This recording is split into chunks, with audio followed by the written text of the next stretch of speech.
வாலண்டியராக விருந்து வச்சே ஆகணும்னு ஒரு இடத்துக்கு நாங்களே போய் சாப்பிட்டு வரோம். அது வேறு யார் வீடு இல்லை, எங்கள் தாய் மாமா வீடு தான். ஸோ ஒரு குட்டி ஃபீஸ்ட் வ்ளாக் பார்க்கலாமா? வந்த உடனே முதல் வேலை என்னது, நம்ம சாப்பிட்றோமோ இல்லையோ பிள்ளைங்களை சாப்பிட வச்சுட்டா நம்ம நிம்மதியாக கொஞ்சம் சாப்பிட்லாம். அதனால முதல்ல பிள்ளைங்களை சாப்பிட வச்சாச்சு.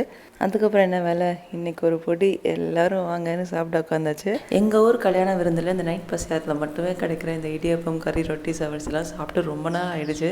இன்றைக்கி நம்ம ஆரிஃபம்மா வீட்லேயும் அதே பசியாரம் தான் டின்னருக்கு ரெடி பண்ணியிருந்தாங்க. டேஸ்ட்டு வேறு லெவல், மாஷா அல்லாஹ். ஸோ எல்லோரும் சாப்பிட்டாச்சு அல்ஹம்துலில்லாஹ். ஃபைனலாக இந்த தேங்காய் பால் சவர்ஸியோட எங்கள் டின்னரையும் முடிச்சிட்டோம்.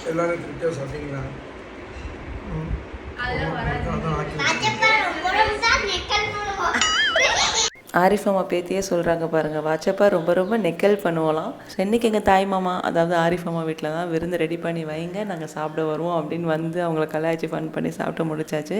எங்கள் ஃபேமிலியில் இருக்கிற சின்ன குட்டீஸ் வந்து பெரிய ஆள் வரைக்கும் தெரியும் மாமானா எவ்வளோ ஃபன் கேரக்டர்னு. ஸோ வீட்டு குட்டீஸ் எல்லாருக்குமே ஆரிஃபம்மானா பயங்கர இஷ்டம். அவங்க வீடுமே அதே மாதிரி தான், ரொம்ப பீஸ்ஃபுல்லாக காமான வைப்பில் இருக்கும். நாங்கள் எப்போவுமே வீட்டுக்கு வரப்போலாம் கேட்போம், உங்கள் வீடு மட்டும் எப்படி இவ்வளோ கூலாக இருக்குது, ரொம்ப காம் வைப்பாக இருக்கேன்னு. மாமா வீடு சென்டர் ஆஃப் பாயிண்ட் மாதிரி, முன்னாடி பின்னாடி இந்த சைட்ல எல்லாம் சொந்தக்காரங்க வீடு இருக்குது, இந்த சைடில் தோட்டம். ஸோ அவ்வைஸ்லேயே அந்த மாதிரி ஒரு காம் எக்ஸ்பீரியன்ஸ் நம்ம ஃபீல் பண்ண முடியும். மாமா வீட்டிலேருந்து எங்கள் வீடு வாக்கபிள் டிஸ்டன்ஸ் தான், நடந்தே போயிடலான்னு கிளம்பியாச்சு. நைட் டைம் நான் ட்ராப் பண்ணுறேன்னு வாலண்டியராக வண்டி எடுத்துகிட்டு வந்து என்னோட சேர்த்து லாத்தாவையும் பைக்கில் ஏற்றி மனுஷன் உட்கார இடம் இல்லாமல் பைக் சாகசம் பண்ணுற மாதிரி டேங்க் மேலாம் உட்காந்து வண்டி ஓட்டி ஃபன் ரைட் தான். வீட்டுக்கு போகிற வரைக்கும் சிரிச்சுட்டே ஒரு வழியாக போய் சேர்த்துட்டாங்க.